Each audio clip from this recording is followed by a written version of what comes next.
Brahma Gurur Vishnu Gurur Devo Maheshwaraha Gurudeva Param Brahma Tasmai Shri Gurave Namaha Chinmayam Vyapiyat Sarvam Trailokyam Sacharacharam Tatpadam Darshitam Yena Tasmai Shri Gurave Namaha. Om Shanti Shanti Shanti. Vasudeva Sutam Devam Kamsachanuramardanam Devaki Paramanandam Krishnam Vande Jagadgurum Krishnam Vande Jagadgurum.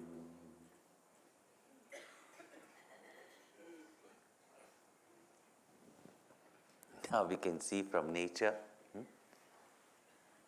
that when we allow our mind to kick up a storm, the havoc it can create. But those who live a life of karma, yoga, such storms do not arise in their mind. When only I and my comes in, these two forces create a storm. I said it. Bang. You will get affected. Storm arises. Therefore, Bhagavan says, neither this world, neither the higher worlds of peace, joy, happiness,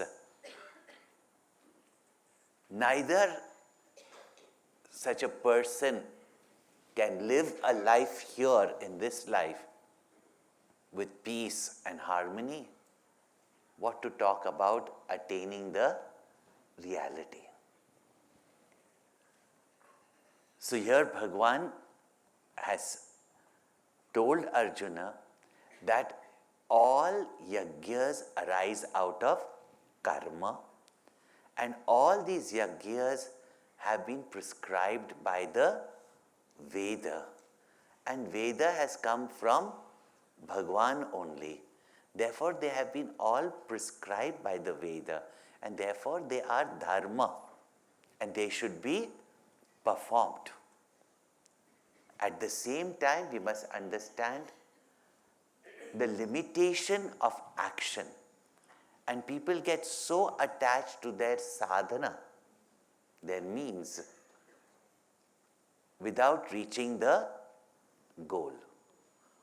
All yajnas, all sadhanas are to achieve manashodhana, to purify the mind. Here purification we have to understand in its depth, the elimination of our false notions, false values, false impressions, false expectations.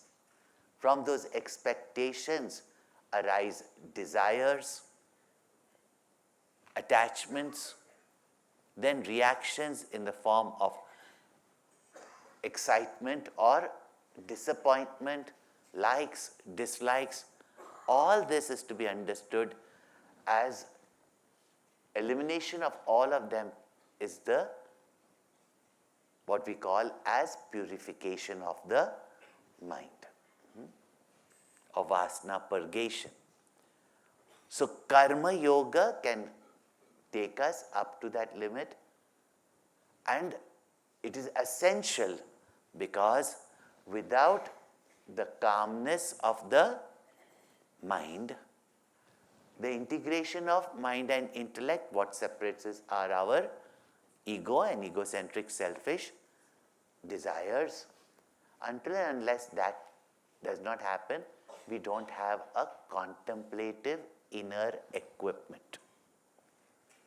And in this contemplative inner equipment, knowledge takes place.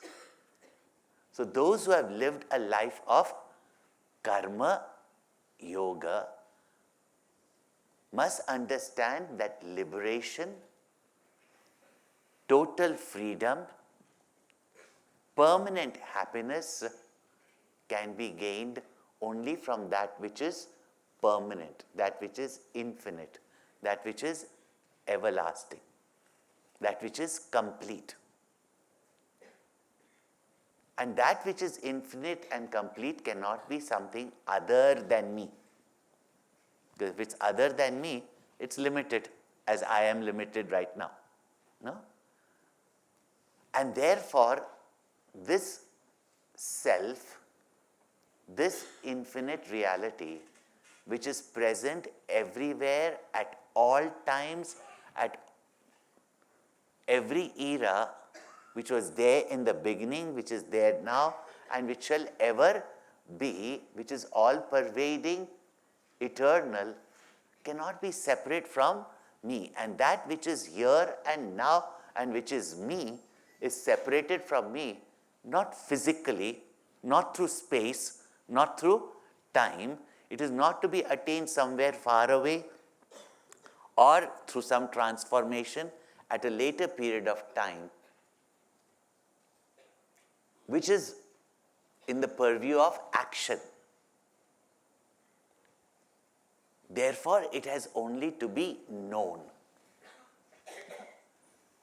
But because of not recognizing our true nature, and I use specifically recognizing, not that the self is unknown. When you say ignorance, it's not completely unknown. I am conscious, I am, and I am conscious. Is very well known to us. But identifying with the limited, changing body, mind, and intellect, I consider myself to be finite and limited. To recognize that I, the consciousness, am infinite is what is knowledge. And what knowledge does is removes this erroneous notion that I am a finite, limited ego. This is called as moha or delusion. Then the question is, how do I gain this knowledge? And therefore, Bhagwan, to intrigue us, even the Upanishads, that in our karmas and upasanas, what we get is single-pointed and purified mind, which is an essential equipment to gain knowledge. But how do we gain this knowledge? Again, a very famous, popular verse from the Bhagavad Gita. But these are very important verses that are coming up. Bhagavan says, Tadvidhi pranipatena pariprashnena sevaya upadekshanti te jnanam jnaninastatvadarshinaha. Tat vidhi, come to know it. Today for us, knowledge means some information gathering about something. That also we don't have complete knowledge. So what is knowledge? That which is complete, that leaves behind no trace of doubt. Where we recognize a thing as it is. It is not your opinion, my opinion.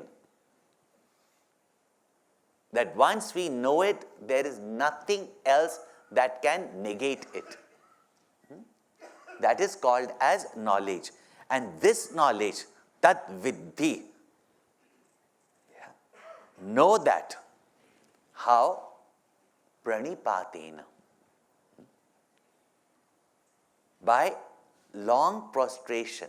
It's called Dandavat Pranam, where our entire body is laid down in an attitude of reverence and surrender.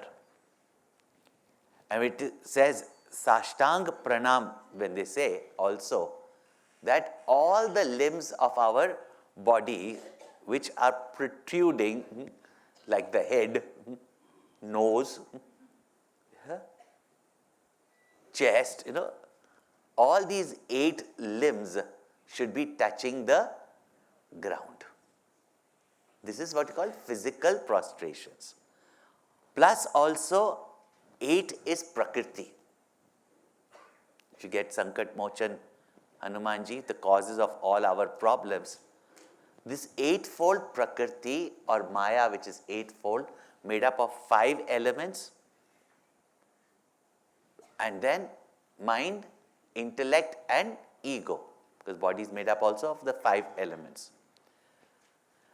That all of them are surrendered, and that is demonstrated by the physical laying down of the body. So total surrender, pranipatena. Also, knowledge can be gained only when there is humility. Because this ego that what I know is right, then we don't listen to anything. I know this, then I don't listen to anybody. Because if I really know, there's no need to, right? But if I think also I know, then there is no need to, is it not? So, such a person will not even listen nor will accept. What is our beautiful culture and where we have lost it? Mechanical prostrations, so we still do only in our country. But what is this attitude of surrender? Once in one Chinese university, this person who was teaching them different religions, etc., he was a very honest professor, so he approached some of us in the city and said that, we teach from books, many of these books are distorted, and how will we understand the terminology, the philosophy, the mindset of different religions? Therefore, I want my students to hear those who are adept at their religion to come and explain to the students the beauty or whatever of their religion, the main principles. So he had given me 2 days session, 3 hours session, and giving them the very logic of religion, logic of spirituality. I was explaining, one full day I explained to them. They were sitting, they were not sleeping, I can tell. And generally also, I found out, why Chinese don't smile, because it gives them wrinkles. Nowadays also girls don't smile because, wrinkles. Yeah. Then after they put Botox so that there will be no wrinkles. Yeah. And there is no smile also. Have you seen all these old film actors, Whatever. But they told Gurudev, that's why when I overheard it, So I said, okay, Chinese don't smile, they don't. So I was, second day when I went, again I'm explaining, and the reason also you put humor, it brings people's attention, wakes them up also. Yeah? And at the same time, so many subtle ideas can be communicated through humor. And at the same time, that people are paying attention. Yeah? If not to you, at least the person who's laughing beside you. So, and our way of teaching, that's why you'll find, isn't it? Yeah, we keep saying these things because it's not, and there are some people, of course, they will answer also. It's a rhetorical question which we respond very often so that, yes, we are understanding. Our method of teaching is so logical that, you kind of expect a natural response of nodding your head. This is like typical teenagers also, they listen like that. Try going and speaking in any school today, even in India. Breaking that ice is very difficult. But India today or anywhere in the world is different from what these Chinese were doing. At one point, I suddenly thought, I'm asking a question, no response. Finally, I said, are you understanding me? No response. You know English? No response. I said, I've been speaking for 8 hours in English. Yeah. And I'm asking them, you know English? At least an Indian taxi driver will say, no. You know English? No. Here, no response. Finally, I just stopped. I said, I'm asking you a question. Do you know English? Are you understanding me? No response. The professor was sitting behind. He got up and said, Swamiji, they are listening. They understand English. But according to our Chinese culture, when you're in front of your Sifu, Sifu means guru or teacher,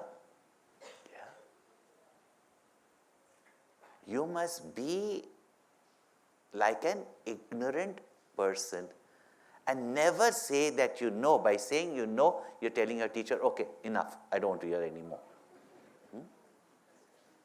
So the teacher will go on explaining, and you sit there as though you don't know anything. And to say also, I understood, is arrogance. This is what is called as pranipatena. It is not some blind belief, surrender. No. These youngsters sing that bhajan, na? What is that? Kavali? This head that never bound, bow down to anyone. No? What are those words? जिसने किसको आज तक सजदा नहीं किया. आगे? वो sir भी मैंने आपके दर पर झुका दिया. So that pranipatena, reverence, attitude of surrender, humility, is not just the physical bowing. Pranipatena. Sevaya, even though in poetry the order has been changed, but seva. Not that the guru wants prostrations. In fact, you heard, please don't bow. Dangerous it is for you and for, but still. Seva. Seva also, guru doesn't want seva. But whomever you serve, an attunement takes place with that person. We hear of all these things and serve, and of course, someone whom you love, someone whom you revere, to get an opportunity to serve, be in close, presence of such a person, naturally is even being loved so much is great joy. It's not like a tedious work or something. But what is seva? In seva, there is attunement with the person whom you serve. Because the one who serves knows exactly what you want, when you want, how you want, isn't it? That's why, don't you think that the servants in your house care for you more than your own children? Don't you think that? Even in your house, the maid who comes or the nanny who comes to look after the children, Because mother has got also many other duties also. So sometimes, especially in India where you can afford it, you have nannies. We call them maids, ayah, whatever. But what is it? Nanny. And these nannies may come as paid nannies. But looking after the children, and children are those who just win love. You can't but love them. Yeah? They start loving them, and because they serve them sometimes more than the mother, they know. Yeah? Even though our mothers looked after us, but I remember when I went to meet my nanny in her village after she had left for many years, I just wanted to go and just meet her. I had grown up ever since, she had brought me up ever since I was 1 month old. I went there, 4 o'clock. Milk is ready, freshly from the cow. And she said, 4 o'clock milk. I'm telling her, but now I'm grown up, I don't drink milk. No, marungi, chalo, doodh piyo. This is your time for drinking milk. Even that much she remembered that 4 o'clock is our milk drinking time, in the evening also. And I said, no, we grew into teenage, and because we go out to eat bhelpuri, pani puri, we don't drink milk in the evening, with our friends when we go. But see that attunement. She had even prepared dishes the way we used to eat in our childhood. I remember when our brahmachari course was over, each one of us had different duties. I used to sit beside the person who used to do the audio system. I never did the audio system. I was never given that duty, and whatever duty is given to you, do it unless it's required for you to do it. You should never interfere with anybody's duty. So we very well knew not to step over each other's feet. But I used to be sitting beside, so maybe I was observing how he was doing it. I had no idea, and I had not used any of these equipments. But when the course was over, I had stayed back 6 months because I wanted to come here for the Gita Marathon camp. The next course, when it started, I was present there. So Guruji had told me, now they have just come new brahmacharis, you train them, you have to start training them on how to wear the dhoti also, and everything, and you train them, what time, teach them the arti at the temple, as well as, just arrange for the satsang when I come in the evening and everything. I taught someone who knew audio, that this is the audio system, this is how you put on, this is electric. And he said, you sit here, I'll sit beside you. He was nervous. I said, you start looking after it. I'll be gone after 2-3 days. You look after it. But to his wonderment, suddenly I'm telling him, put the sound up. He said, just put it up. He didn't put it up because, and suddenly Guruji looks at him, put the sound up. After the class, he tells me, how did you know? Because Guruji did not say it. And even I questioned myself, how did I know that the sound has to be up? No? Because 2 years when you are in the presence of the Guru, and seva of the Guru is not just personal. We get opportunity to do personal feed, etc. Feed not put in the mouth, but to be, feed, etc. To get that seva, of course, is a great blessing, like Lakshman got. But everybody will not get that kind of seva. But to follow the instructions of the Guru, to do what the Guru wants us to do, that is only for our spiritual progress. To understand his vision and his work in serving everybody, and that the devotees who come, they are treated properly, served properly.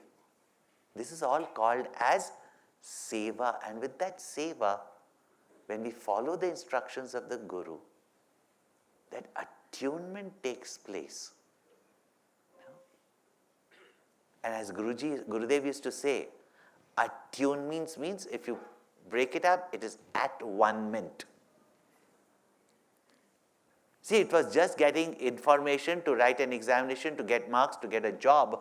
You don't need that kind of attunement with your teachers and professors in the school.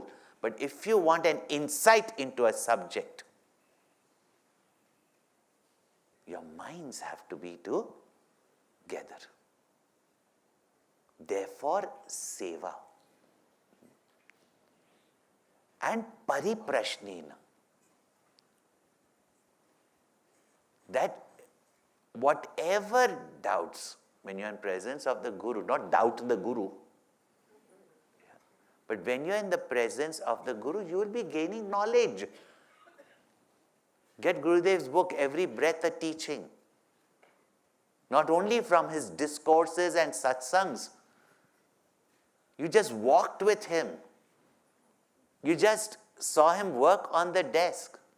You could learn so many things. What is poise in action? Everything. You can see that. You can learn.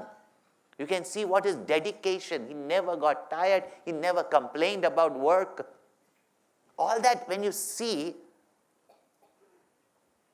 and when that attunement comes in your mind, and when you gain knowledge, if there is still doubt in your mind, means clarity is not there. At the appropriate time, I said not while walking, not when convenience in flight. Can you tell me in short what the Bhagavad Gita says? Not to show out to others. See, my question even my Guru could not answer. People will come and say, I've asked this question to so many people, they've never been able to answer. Gurudev said, never answer them. Because you will come in the list of great saints.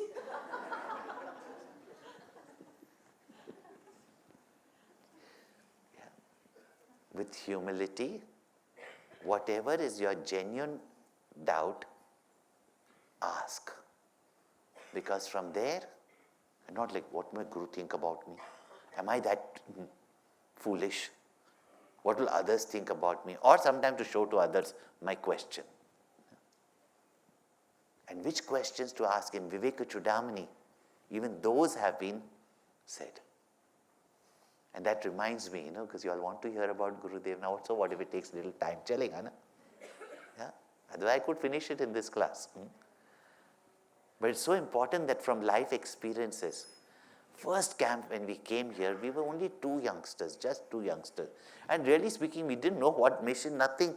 We just loved Gurudev because of what we had gained in those 2-3 years when he came to our town. And we just came to gain this knowledge to be with Gurudev. We didn't know what is an ashram, we didn't know what is a place. We don't know ashram, we don't know anybody who came for ashram. So we were like two lost children. When Gurudev was around, and most of the time he was around building this place, looking at this, supervising this, everything. So in the class, the 4 classes a day, So we were with him. The moment he went inside, we were like two lost, restless children. So what we used to do is, today there's a satsang hall, but where you see his office, that was his veranda attached to his bedroom. We had not seen his bedroom, curtains were drawn. We too would just go sit there every afternoon and sit and talk. Thank God our discussions were about Vedanta or Gurudev, but we had no idea, no clue that his window, his bedroom is there. No clue. And nicely we are chatting away, which means even he could not rest in the afternoon. Yeah? But just like grandparents, they love their children's prattling, including the early morning photography noise of all the aunties. It was a happy chatter. We had no clue. 3 days passed. And as we walked out of, that used to be satsang hall, we walked out here, Gurudev says, you too. Today, 4 o'clock, come. Wherever come, we were just happy, But where? Where you sit every afternoon talking.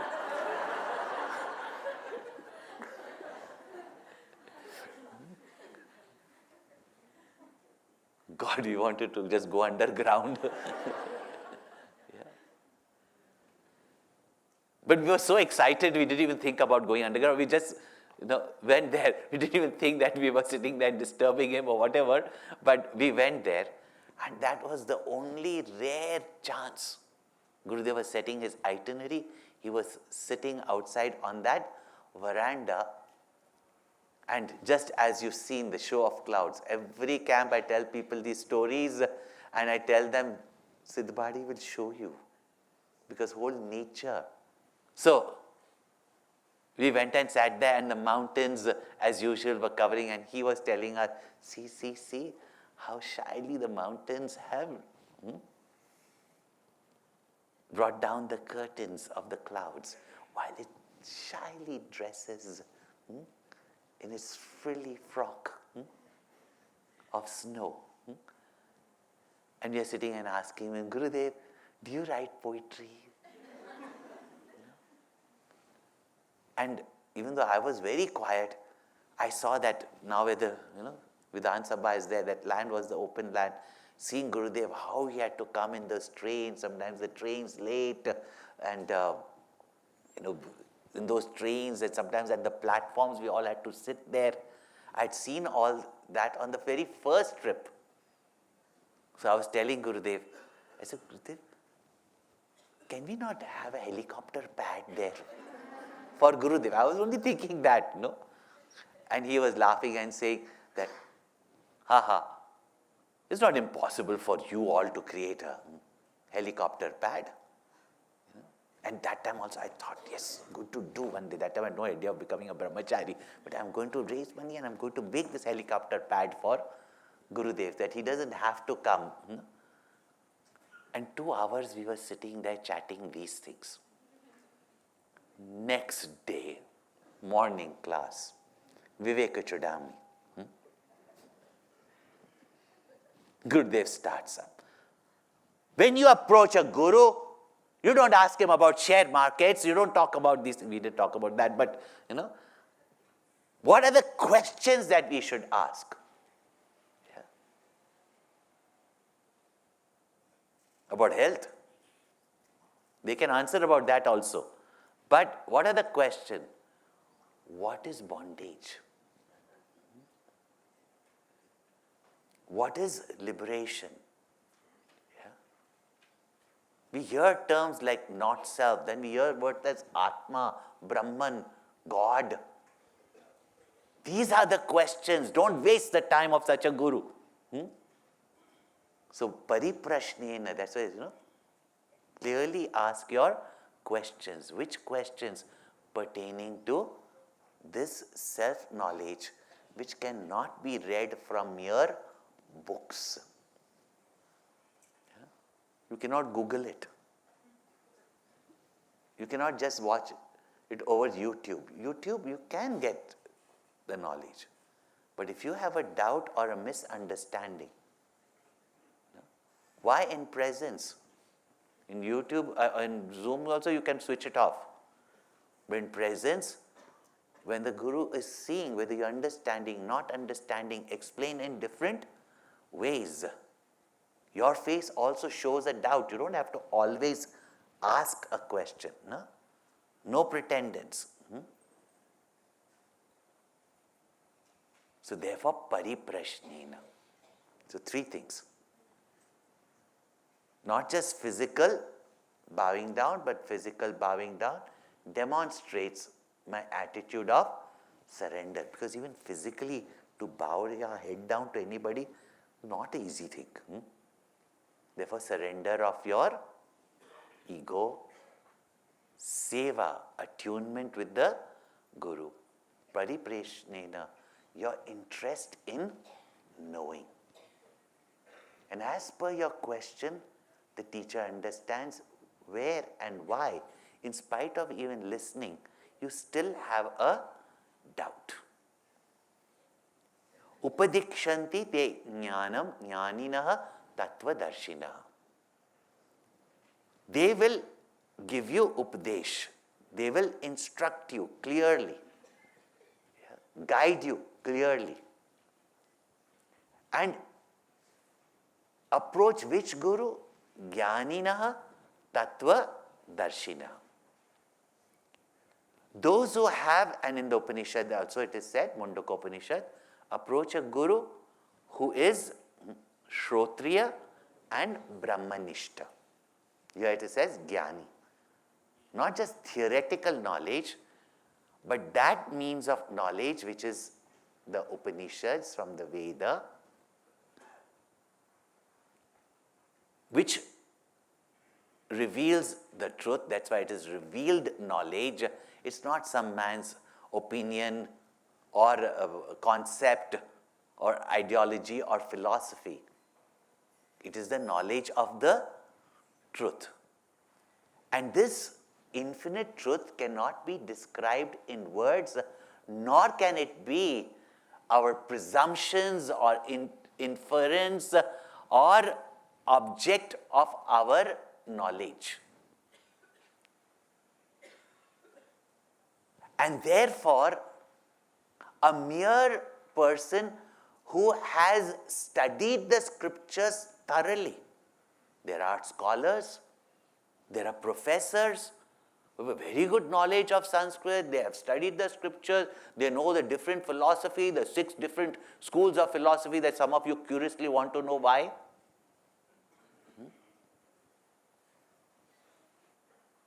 But I must know what this guru says, what that guru says. Yeah.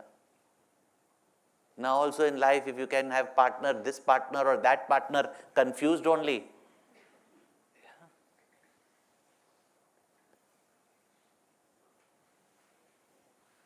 The same words, how people interpret according to their fancy. Therefore, Tattvadarshi.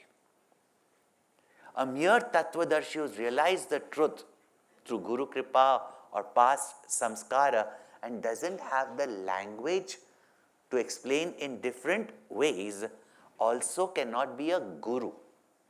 Maybe a realized master, but cannot be a guru. And a mere scholar who has just studied the scriptures left and right can quote. No? And even, really speaking, say what is the real siddhanta of it. But when there will be questions that come from subtle or why certain doubt is there, and nor will that person have the conviction of direct experience. No? So the words will not have that authority. Simple thing, even in worldly language, somebody had taken their child who had diabetes to Mahatma Gandhi and said that, so took that child and said, he reveres you only if you tell him not to eat sweets, he will not eat sweets. So Gandhiji said, bring him after a month. And after a month he just told, beta, you don't eat sweets. That's all. So mother said, and he'd stopped eating sweets. The mother said, if that only you have to say, why didn't you say 1 month ago? He says, 1 month ago I was eating sweets. Yeah. If I was eating pakoras outside, could I tell you with authority, please don't eat it? Yeah.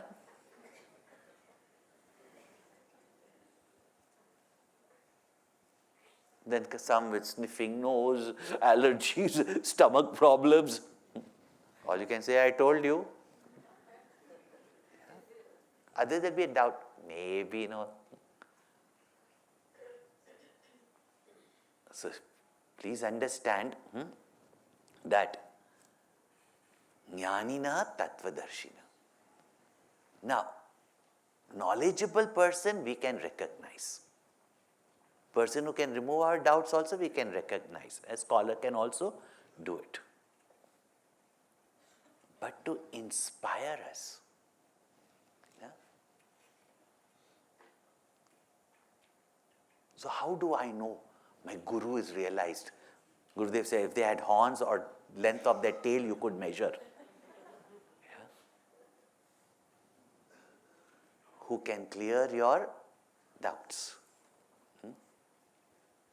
Listening to him, you can see, yes, this is the truth.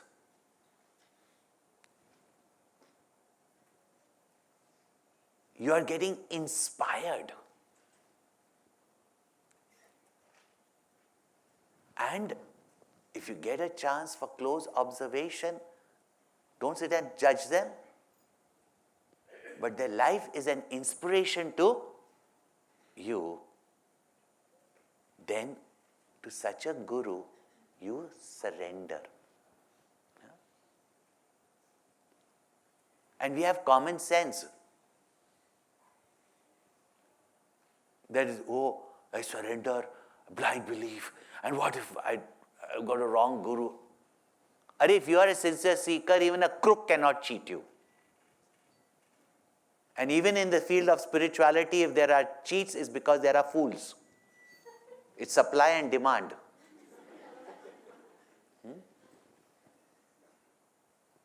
And even a sincere seeker goes to a cheat who's pretending to give something good, you'll pick up only something good and come, like a swan. Otherwise, like a crow, even if you go to the best of places, you'll only criticize. No pakoras.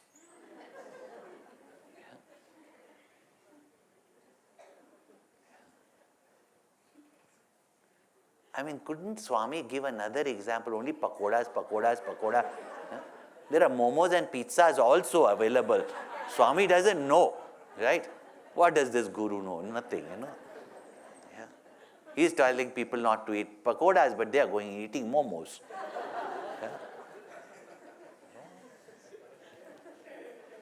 Doesn't know enough. So, jnaninaha tattva darshina.